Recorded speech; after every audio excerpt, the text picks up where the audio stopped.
മിശിഹായിൽ ഏറ്റവും പ്രിയമുള്ള സഹോദരീ സഹോദരന്മാരെ,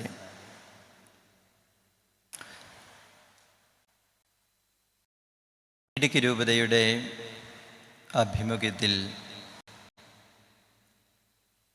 രാജാക്കാട്ട് നിന്നും രാജകുമാരിയിലേക്ക് നടത്തപ്പെട്ട ഈ തീർത്ഥാടന പദയാത്രയിൽ നിങ്ങളോടൊരുമിച്ച് പങ്കുചേരുവാനും പരിശുദ്ധ കുർബാന അർപ്പിച്ച് നിങ്ങളുടെ നിയോഗങ്ങളോട് ചേർത്ത് എൻ്റെ നിയോഗവും സമർപ്പിച്ച് പ്രാർത്ഥിക്കുവാനും എനിക്ക് അതിയായ സന്തോഷമുണ്ട്. ഇടവകയുടെ വികാരിയായ ബഹുമാനപ്പെട്ട പുറയാറ്റച്ചൻ ഏതാനും ആഴ്ചകൾക്ക് മുമ്പ് ഈ കുർബാനയ്ക്കായിട്ട് എന്നെ ക്ഷണിച്ചപ്പോൾ ഞാനതിന് സമ്മതിച്ചു. അഭിവന്യ പിതാവും പിന്നീട് അതെന്നെ ഓർമ്മിപ്പിച്ചു. ഇവരുടെ ക്ഷണവും ഓർമ്മപ്പെടുത്തലും തുടങ്ങിയ സമയം മുതൽ എൻ്റെ മനസ്സിലൊരു ചിന്തയുണ്ടായി. രാജകുമാരിയിൽ തീർത്ഥാടകരെത്തുമ്പോൾ ഒരു ബലി അർപ്പിച്ച് അവർക്ക് സന്ദേശം നൽകുന്നത് കൂടാതെ അവരോടൊപ്പം തീർത്ഥാടകനായി നടന്നുവെങ്കിൽ മാത്രമേ നിന്റെ സന്ദേശത്തിന് ഒരു ബലം കൂടുതലായി ഉണ്ടാവുകയുള്ളൂ. അതുകൊണ്ട് ഞാൻ ഇന്നലെ പുറയാറ്റച്ചനെയും പിതാവിനെയും വിളിച്ചറിയിച്ചിരുന്നു, ഈ തീർത്ഥാടക സമൂഹത്തോട് ചേർന്ന് നടക്കുവാൻ ഞാൻ ആഗ്രഹിക്കുന്നു എന്ന്. സഭയുടെ ആരംഭം മുതൽ തന്നെ പറയപ്പെട്ട ഒരു പദമാണെങ്കിലും ഈ അടുത്ത കാലത്ത് സാർവത്രിക സഭയിൽ കൂടുതൽ ചർച്ചാവിഷയമായ ഒരു വാക്കാണ് സിനഡാലിറ്റി എന്നുള്ളത്. സിനഡ് എന്ന വാക്കിൻ്റെ അർത്ഥം വോക്കിംഗ് ടുഗെദർ എന്നാണ്, ഒരുമിച്ച് നടക്കുക. ഒരു രൂപതയുടെ അധ്യക്ഷനും അദ്ദേഹത്തിൻ്റെ ഏറ്റവും അടുത്ത സഹപ്രവർത്തകരായ വൈദിക ഗണവും സന്യസ്തരും അൽമായ സഹോദരങ്ങളുമെല്ലാം ചേർന്ന് ഒരുമിച്ച് നടന്ന ഈ തീർത്ഥാടനത്തെ സിനഡാലിറ്റിയുടെ ഒരു സിനഡിൻ്റെ പ്രായോഗികമായ ആവിഷ്കരണം എന്ന് വിശേഷിപ്പിക്കാൻ ഞാൻ ആഗ്രഹിക്കുകയാണ്. അഭിവന്യ പിതാവ് ദൈവജനത്തോടൊപ്പം വൈദികരോടൊപ്പം ഇന്നലെ 30 കിലോമീറ്ററോളം സഞ്ചരിച്ച ശേഷമാണ് ഇന്ന് നടന്നത്. ഫെഡറേഷൻ ഓഫ് ഏഷ്യൻ ബിഷപ്സ് കോൺഫറൻസിൻ്റെ ശ്രീലങ്കയിലുള്ള ഒരു സമ്മേളനത്തിൽ പങ്കെടുത്ത് ഇന്നലെ ഉച്ചയ്ക്ക് മാത്രം എത്തി പിതാവ് നടക്കുവാൻ സന്നദ്ധത കാട്ടിയതിനെ, പിതാവിനോട് ചേർന്ന് നടന്ന നിങ്ങളെ ഞാൻ ഹാർദമായിട്ട് അഭിനന്ദിക്കുകയാണ്. നടന്നുകൊണ്ടുള്ള ഈ സുവിശേഷ പ്രഘോഷണത്തിൻ്റെ അർത്ഥം വ്യക്തിപരമായി ഞാനും ഏറെ വർഷങ്ങൾക്ക് മുമ്പ് മനസ്സിലാക്കിയിട്ടുള്ള ഒരാളാണ്. കാഞ്ഞിരപ്പള്ളി രൂപതയിൽ യുവജന പ്രേക്ഷിത രംഗത്ത് പ്രവർത്തിക്കുന്ന വേളയിൽ യുവതീവാക്കന്മാരെ സംഘടിപ്പിച്ച് 8 നോമ്പിൻ്റെ ദിനങ്ങളിൽ രൂപതയിലെ എല്ലാ ഇടവുകളിലും തന്നെ കയറിയിറങ്ങി എല്ലാ വർഷവും 120ഓളം കിലോമീറ്ററുകൾ സഞ്ചരിച്ച് കാഞ്ഞിരപ്പള്ളി പഴയ പള്ളിയിലെത്തിയ ഒരു ഓർമ്മ ഏതാണ്ട് 25 വർഷങ്ങൾക്ക് ശേഷം എൻ്റെ മനസ്സിൽ എത്തുകയാണ്. അന്ന് നടന്നുപോയ വഴികളിലൂടെ ഇന്ന് വാഹനത്തിൽ സഞ്ചരിക്കുമ്പോൾ എന്തെന്നില്ലാത്തൊരു ഹൃദയ സന്തോഷം അനുഭവിക്കാനായിട്ട് സാധിക്കുകയാണ്. ഈ തീർത്ഥാടന ശൈലി അത് നമ്മുടെ ആധ്യാത്മികതയുടെ ഒരു ഭാഗമായിട്ട് മാറണം. അതിൽ പങ്കുകൊള്ളുക എന്നുള്ളത് ഒരാത്മീയ സംഭവമായി നമുക്ക് തോന്നുകയാണ്. ആ ഒരു അനുഭവം സിദ്ധിക്കാൻ നിങ്ങൾക്കും ഇന്ന് കഴിഞ്ഞിട്ടുണ്ട് എന്ന് ഞാൻ കരുതുകയാണ്. പ്രേക്ഷിത ശുശ്രൂഷകൾക്കായി സഞ്ചരിച്ചിട്ടുള്ള ഒരുവളാണ് പരിശുദ്ധിയായ മറിയം. നസ്രത്തിൽ നിന്ന് ഐൻ കരീം എന്ന പേരുള്ള സ്ഥലത്തേക്ക് തൻ്റെ ഇളയമ്മയായ എലിസബത്തിനെ ശുശ്രൂഷിക്കാനായി മറിയം സഞ്ചരിച്ചു. ഏതാണ്ട് 90 കിലോമീറ്ററോളം മൈലുകളോളം നീളമുള്ള ദൂരമുള്ള ആ സ്ഥലം മറിയം നടന്ന് തീർത്തിട്ടുണ്ടാവും. പൂർണ്ണ ഗർഭവതിയായ മറിയം ബേത്ലഹേമിലേക്ക് ഏതാണ്ട് ഇത്രയും തന്നെ മൈലുകൾ വിശുദ്ധ യൗസേപ്പിനോടൊപ്പം സഞ്ചരിച്ചിട്ടുണ്ട്. തിരുനാളിന് ജെറുസലേം ദേവാലയത്തിലേക്ക് പോവുകയും തിരുനാൾ അവസരത്തിൽ കാണാതായ മകനെ തേടി വീണ്ടും ദേവാലയത്തിലേക്ക് സഞ്ചരിക്കുകയും ചെയ്തവളാണ് മറിയം. മറിയത്തിൻ്റെ ഈ സഞ്ചാരത്തിൻ്റെ ഒരു തുടർച്ചയായി ഇന്നത്തെ തീർത്ഥാടന പദയാത്രയെയും ഞാൻ കാണുകയാണ്. പരിശുദ്ധ അമ്മയുടെ മധ്യസ്ഥ സഹായത്താൽ ധാരാളം അനുഗ്രഹങ്ങൾ ഏവർക്കും ലഭിക്കട്ടെ എന്ന് ഞാൻ പ്രാർത്ഥിക്കുകയും തിരുനാളിൻ്റെ മംഗളങ്ങൾ സ്നേഹപൂർവ്വം ആശംസിക്കുകയുമാണ്. പുരാതന റോമിൽ നിലനിന്നിരുന്ന ഒരു പാരമ്പര്യം ഉണ്ട്. വെസ്ത എന്ന പേരുള്ള ഒരു ദേവതയുടെ നാമത്തിൽ അവിടെ ഒരു ക്ഷേത്രം ഉണ്ടായിരുന്നു. ആ ക്ഷേത്രത്തിൽ ഒരു കെടാവിളക്ക്, ഒരു ചൂളയിൽ നിന്ന് തീ ഉയർന്ന് ഒരു കെടാവിളക്ക് എപ്പോഴും കത്തിക്കൊണ്ടിരിക്കും. അത് റോമിൻ്റെ ഐശ്വര്യമായിട്ടാണ് അവർ കരുതിയിരുന്നത്. ആ കിടാവിളക്ക് ഒരിക്കലും കെട്ടുപോകാതിരിക്കാനായിട്ട്, അണഞ്ഞു പോകാതിരിക്കാനായിട്ട് അവർ ഏർപ്പെടുത്തിയ ഒരു സംവിധാനമുണ്ട്. 6 കന്യകകളായ സ്ത്രീകളെ ഇതിന് കാവലായിട്ട് നിർത്തും. ടേൺ അനുസരിച്ച് ആരെങ്കിലും ഒരാൾ ഈ വിളക്ക് അണയാതെ സൂക്ഷിക്കും. ഈ കന്യകകൾ തിരഞ്ഞെടുക്കപ്പെട്ടിരുന്നത് 6 വയസ്സിനും 10 വയസ്സിനും ഇടയിൽ പ്രായമുള്ള പെൺകുട്ടികളിൽ നിന്നാണ്. ഈ ഇളം പ്രായത്തിൽ കുലീന കുടുംബങ്ങളിൽ നിന്ന് സമർത്ഥരായ പെൺകുട്ടികളെ തിരഞ്ഞെടുത്ത് പരിശീലിപ്പിച്ച് ഈ ശുശ്രൂഷയ്ക്കായി 30 വർഷക്കാലം അവരെ നിയോഗിക്കും. 36ഉം 40ഉം വയസ്സൊക്കെ പ്രായമാകുമ്പോഴാണ് അവർക്ക് അവരുടെ ദൗത്യത്തിൽ നിന്ന് പിൻവാങ്ങാനായിട്ട് കഴിയുന്നത്. ഈ കന്യകകൾക്ക് പുരാതന റോമിൽ വലിയ പ്രാധാന്യം കൽപ്പിച്ചിരുന്നു.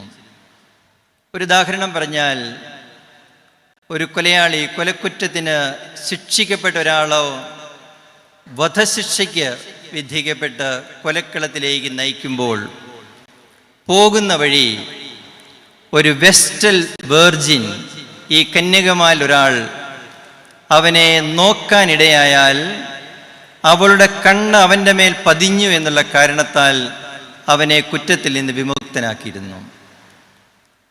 അത്രമാത്രം പ്രാധാന്യം എല്ലാ മേഖലകളിലും റോമിൽ കൊടുത്തുകൊണ്ടാണ് ഈ കന്യകകളെ അവർ കാത്ത് സൂക്ഷിച്ചിരുന്നത്. ഇത്രമാത്രം അംഗീകാരം ഈ കന്യകകൾക്കുണ്ടെങ്കിലും ഇവരുടെ ഉത്തരവാദിത്വത്തിന് ഭരമേൽപ്പിക്കപ്പെട്ട ഏതെങ്കിലും സമയത്ത് വിളക്കണഞ്ഞു പോയാൽ അവർക്ക് കഠിനമായ ശിക്ഷ കിട്ടുമായിരുന്നു. അതുകൂടാതെ ആരെങ്കിലും കന്യാത്വ വ്രതം ലംഘിച്ചാൽ രക്തം ചൊരിയാതെ അവരെ ജീവനോടെ കുഴിച്ചു മൂടുമായിരുന്നു. ഇത്രമാത്രം കഠിനമായ ശിക്ഷയാണ് അവർക്ക് നൽകിയിരുന്നത്. പുരാതന സംസ്കാരങ്ങളിൽ പോലും കന്യാത്വത്തിന്, ബ്രഹ്മചര്യത്തിന് എത്രമാത്രം വില കൽപ്പിച്ചിരുന്നു എന്ന് നമ്മൾ ഇതിലൂടെ മനസ്സിലാക്കുകയാണ്. പരിശുദ്ധയായ മറിയം ഏറ്റവും വിലപ്പെട്ടതായി അവളുടെ കന്യാത്വം കരുതിയവളാണ്. അതുകൊണ്ട് തന്നെ അവൾ കുഞ്ഞിനെ ഗർഭം ധരിച്ചുവെങ്കിലും പ്രസവിച്ചുവെങ്കിലും നിത്യ കന്യകയാണ്. ദൈവത്താൽ തിരഞ്ഞെടുക്കപ്പെട്ട പരിശുദ്ധയായ മറിയം ഈശോയെ ഉദരത്തിൽ വഹിച്ച് പ്രസവിച്ച് വളർത്തി, ദൈവം ഏതൊരു പദ്ധതി തൻ്റെ പുത്രനിലൂടെ നിറവേറാൻ ആഗ്രഹിച്ചുവോ അത് നിറവേറുന്നതിനായി പുത്രനെ ഒരുക്കിയവളാണ്. ഈ പരിശുദ്ധ അമ്മയുടെ മാധ്യസ്ഥ സഹായത്തിൽ വിശ്വസിച്ച് പ്രാർത്ഥിക്കുന്ന ഒരു വലിയ പാരമ്പര്യമാണ് നമ്മുടെ സഭയിലുള്ളത്. പരിശുദ്ധ അമ്മയുടെ മാധ്യസ്ഥ അപേക്ഷിച്ച് പ്രാർത്ഥിക്കുന്ന നമുക്ക് ഈ ഒരു പുണ്യം, ബ്രഹ്മചര്യം എന്ന പുണ്യം, അത് വൈദികരുടെയോ സന്യസ്തരുടെ ഇടയിൽ മാത്രമായി സംവരണം ചെയ്തിരിക്കുന്ന ഒന്നാണ് എന്ന് നമ്മൾ ചിന്തിക്കരുത്. കുടുംബജീവിതത്തിലും പുണ്യപ്പെട്ട ഒന്നായിട്ട് ചാരിത്രത്തെ, ബ്രഹ്മചര്യത്തെ, ദാമ്പത്യ ബന്ധത്തെ കരുതുവാനായിട്ട് നമുക്ക് കഴിയണം. പരിശുദ്ധയായ അമ്മയിൽ നിന്നും മാതൃകയായി നാം സ്വീകരിക്കേണ്ട പുണ്യമാണിത്. വിശുദ്ധനായ യോസേപ്പും കന്യകയായ മറിയത്തോടുകൂടെ വസിച്ചപ്പോൾ ഈ ഒരു പുണ്യത്തിൽ വളരുവാൻ സവിശേഷമായ ശ്രദ്ധ പുലർത്തിയിരുന്ന ഒരാളാണ്. വിവാഹത്തിനായിട്ട് ചെറുപ്പക്കാര് ഒരുങ്ങുമ്പോൾ വിവാഹാവസരത്തിൽ തൻ്റെ ഭർത്താവിന് സമ്മാനിക്കാനുള്ള ഏറ്റവും വലിയ സമ്മാനമായിട്ട് കന്യാത്വം എന്ന നിധി കാത്തു സൂക്ഷിക്കുവാൻ പെൺകുട്ടികൾക്ക് കഴിയണം. വിവാഹാവസരത്തിൽ ഭർത്താവിന് അവൾ സമ്മാനമായി നൽകുന്നത് തൻ്റെ വിശുദ്ധിയാണ്, തൻ്റെ കന്യാത്വമാണ്. ബ്രഹ്മചര്യ വ്രതം പോലെ തൻ്റെ ജീവിതം സംശുദ്ധമായി പാലിച്ച് വിവാഹാവസരത്തിൽ വധുവിന് തൻ്റെ ഭാര്യയ്ക്ക് സമ്മാനിക്കാൻ ഇതുപോലെ വിശുദ്ധി ഒരു ചെറുപ്പക്കാരന് സ്വന്തമായിട്ട് ഉണ്ടാവണം. ഭാര്യാഭർത്തൃ ബന്ധത്തിലും ഇതുപോലെ സംശുദ്ധി പാലിച്ച് ജീവിക്കാനായിട്ട് കഴിയുമ്പോഴാണ് നാം ദൈവത്തിൻ്റെ തിരഞ്ഞെടുക്കപ്പെട്ട മക്കളായി തീരുന്നത്. നമ്മുടെ എല്ലാ പ്രാർത്ഥനകളും പ്രവർത്തനങ്ങളും ഇതിലേക്ക് നമ്മെ നയിക്കുന്നതാവട്ടെ. പരിശുദ്ധ അമ്മയുടെ പേരിലുള്ള തിരുനാളുകളെല്ലാം തന്നെ പ്രസിദ്ധങ്ങളാണ്. സ്വർഗാരോപണ തിരുനാളും അമലോത്ഭവ തിരുനാളും ജനന തിരുനാളും സന്ദർശന തിരുനാളും, അങ്ങനെ ഒട്ടനവധി തിരുനാളുകൾ സഭയിലുണ്ട്. പരിശുദ്ധയായ മറിയം സഭയുടെ അമ്മയാണ്, ഏറ്റവും പ്രിയപ്പെട്ട അമ്മയാണ്. ആ അമ്മയുടെ അനുഗ്രഹങ്ങൾ, മധ്യസ്ഥം വഴി ദൈവത്തിൻ്റെ അനുഗ്രഹങ്ങൾ ലഭിക്കുവാനായി നമുക്ക് പ്രാർത്ഥിക്കാം. പരിശുദ്ധ അമ്മ കാട്ടിത്തന്ന വഴികളിലൂടെ അനേകം കാര്യങ്ങൾ ഞാനിവിടെ സൂചിപ്പിച്ചില്ല. ഒരേ ഒരു കാര്യത്തെക്കുറിച്ച് തന്നെയാണ്. മറിയം തൻ്റെ കന്യാത്വം എത്ര വിലപ്പെട്ടതായിട്ട് സൂക്ഷിച്ചുവോ, അതിനാൽ തന്നെ ദൈവം അവളെ പാപരഹിതയായി സൃഷ്ടിച്ചു. ജന്മപാപമില്ലാതെ ഉത്ഭവിച്ച മറിയം ജീവിതത്തിലുടനീളം ആ പരിശുദ്ധി കാത്തു സൂക്ഷിച്ചതുപോലെ കാത്തു സൂക്ഷിക്കുവാൻ നമുക്ക് കഴിയട്ടെ. കുഞ്ഞുങ്ങളെ ആ വിധത്തിൽ പരിശീലിപ്പിക്കാനും നമുക്ക് കഴിയണം. നല്ല വിശുദ്ധിയുള്ള കുഞ്ഞുങ്ങളായി എല്ലാവരും വളർന്നു വരട്ടെ. ഈ തീർത്ഥാടനം ഇവിടെ എത്തിയപ്പോൾ സ്വീകരിക്കാനായിട്ട് കണ്ട ഗണത്തിൽ എൻ്റെ ശ്രദ്ധ ഏറ്റവും പതിഞ്ഞത് വിശുദ്ധരുടെ നിരകൾ കണ്ടുകൊണ്ടാണ്. മുതിർന്നവരും കുഞ്ഞുങ്ങളുമൊക്കെ ആയിരുന്നവർ വിശുദ്ധരായിട്ടുള്ള ആളുകളുടെ വേഷവിധാനങ്ങൾ സ്വീകരിച്ചുകൊണ്ട് ഈ ദേവാലയത്തിലേക്ക് എല്ലാവരെയും സ്വീകരിച്ചല്ലോ. ആ കുഞ്ഞുങ്ങൾ, അവർ മാത്രമല്ല എല്ലാ കുഞ്ഞുങ്ങളും ഈ വിശുദ്ധരുടെ മാതൃക അനുകരിച്ച് വിശുദ്ധിയുള്ളവരായി തീരുവാനായിട്ടുള്ള വരം, പ്രത്യേക വരം ദൈവം നൽകട്ടെ എന്ന് പ്രാർത്ഥിക്കുന്നു.